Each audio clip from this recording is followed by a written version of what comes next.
कोंडाईबारी घाट मृत्यूचा सापळा, आज पुन्हा अपघात। निष्काळजी प्रशासनाला झोपेतून जाग कधी येणार?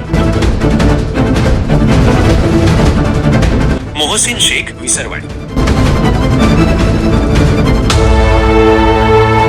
नमस्कार। नवापूर तालुक्यातील कोंडाईबारी घाटाने आता अक्षरशः मृत्यूच्या सापळ्याचे रूप धारण केले आहे।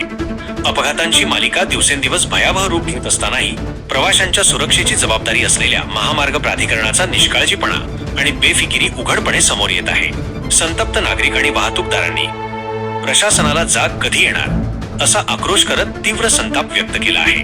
दिनांक 11 रोजीचा अपघाताचा धक्का ताजा असतानाच दिनांक 12 रोजी पुन्हा त्याच धोकादायक वळणावर GJ08 AU 098 क्रमांकाच्या ट्रालाने अपघातग्रस्त गाडीला धडक दिली आणि परिस्थिती अधिक गंभीर केली।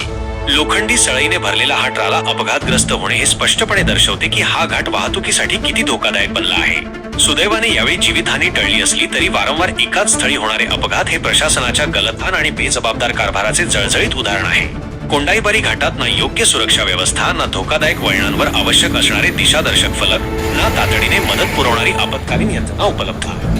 अधिकारी मात्र गाढ झोपेत आहेत आणि प्रवासी मृत्यूच्या दाढेतून प्रवास करत आहेत। कोंडाईबारी घाटाचा हा मृत्यू मार्ग तातडीने सुधारला गेला नाही तर मोठी जीवितहानी होणे केवळ वेळेचा प्रश्न आहे। जनतेचा संयम आता संपत चालला आहे। यासाठी धोकादायक वळणांवर आणि उतारावर त्वरित संरक्षक भिंती उभाराव्यात। अपघात प्रवण क्षेत्राचे फलक आणि परावर्तित दिशादर्शक फलक तातडीने लावावेत। घाटातील रचना तपासून कायमस्वरूपी संरचनात्मक सुधारणा करावी अशी मागणी वाहनधारकांकडून तसेच परिसरातील ग्रामस्थांकडून केली जात आहे। प्रशासनाने या गंभीर विषयावर तातडीने कायमस्वरूपी उपाययोजना करावी, अन्यथा निष्क्रियतेविरुद्ध जनक्षोभ उसळून मोठे आंदोलन उभे राहण्याची शक्यता नाकारता येणार नाही।